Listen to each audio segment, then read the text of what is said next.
शेतजमिनीच्या 7-12 उतार्यावर वारस नोंद करण्यासाठी अर्ज केलेल्या नागरिकाकडून लाचेची मागणी करणाऱ्या मंडळ अधिकाऱ्याला लाचलुचपत प्रतिबंधक विभागाने सापळा रचून रंगेहात पकडल्याची घटना बार्शी तालुक्यात उघडकीस आली आहे।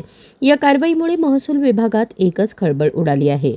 मिळालेल्या माहितीनुसार हेमंत चंद्रकांत फुलारी वय 53 हे उपडे दुमाला मंडळ तहसील कार्यालय बार्शी येथे मंडळ अधिकारी म्हणून कार्यरत आहेत।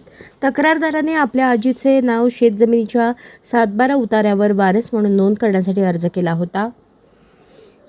मात्र ही नोंद प्रमाणित करण्यासाठी आणि 7-12 उतारावरील लॉक काढण्यासाठी फुलारी यांनी 3,000 रुपयांची लाच मागितल्याचा आरोप आहे।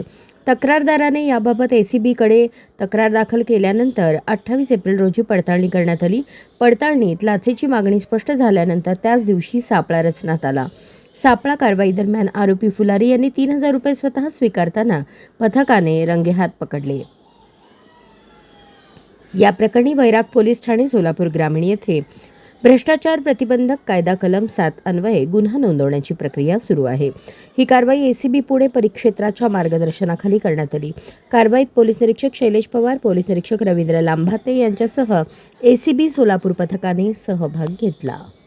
अशाच नवनवीन अपडेटसाठी जनता राज्य न्यूज चॅनलला सबस्क्राईब करा, लाईक करा आणि शेअर करायला विसरू नका।